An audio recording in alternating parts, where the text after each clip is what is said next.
Mabilis na pampaputi, lalo sa balat, kumuha lamang ako ng pinakasabon. Dito nga po sa aking gagamitin ay yung Dove na sabon, kinadkad ko lamang kaunti lamang ang ating kakailanganin. At kahit anong sabon po ay pwede nating gamitin, kahit pinagliitan man yan, abay pwedeng pwede kesa masayang. Dahil dito sa ating gagawin, pinagsama-sama, bleaching agent na rin to lalo na sa balat. Pagkatapos, kumuha lamang ako ng kalamansi, 2 piraso, 3 pirasong kalamansi ay pwedeng-pwede po. Katapos, dinirekta ko na rin piga-pigain yung pinakakalamansi doon sa pinakasabon. Naglagay rin ako dito ng 1 tablespoon po ng gatas, parang naliligo tayo sa gatas pag ginamit-gamit to.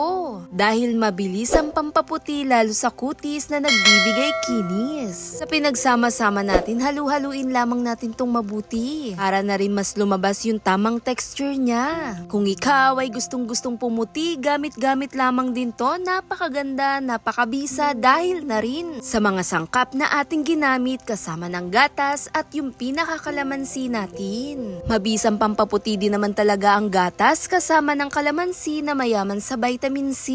Bukod pa dyan, ang pinakasabon natin na maganda rin tong magbigay moisture lalo sa balat. Idirekta nga lang tong imas sa ating mukha, buong katawan ay pwedeng-pwede po. At heto na nga ang magsisilbing pinakasabon mo na rin. Kahit samparting maiitim sa ating katawan ay pwede mo tong gamitin dahil napakaganda nito pampaputi. Tumutulong lalo na rin sa mga dark spot o yung pangingitim na hindi rin pantay na kulay lalo sa balat. Dahan-dahan nga itong i-massage, i-scrub na rin to sa ating kutis. Sobrang lambot, sobrang kinang din talaga ang magiging resulta dahil na rin sa pinagsama-sama natin. Mabisang pampaputi gamit-gamit lamang sa ating mga balat. Nasa simpleng sangkap din talaga meron tayo sa loob ng ating kusina.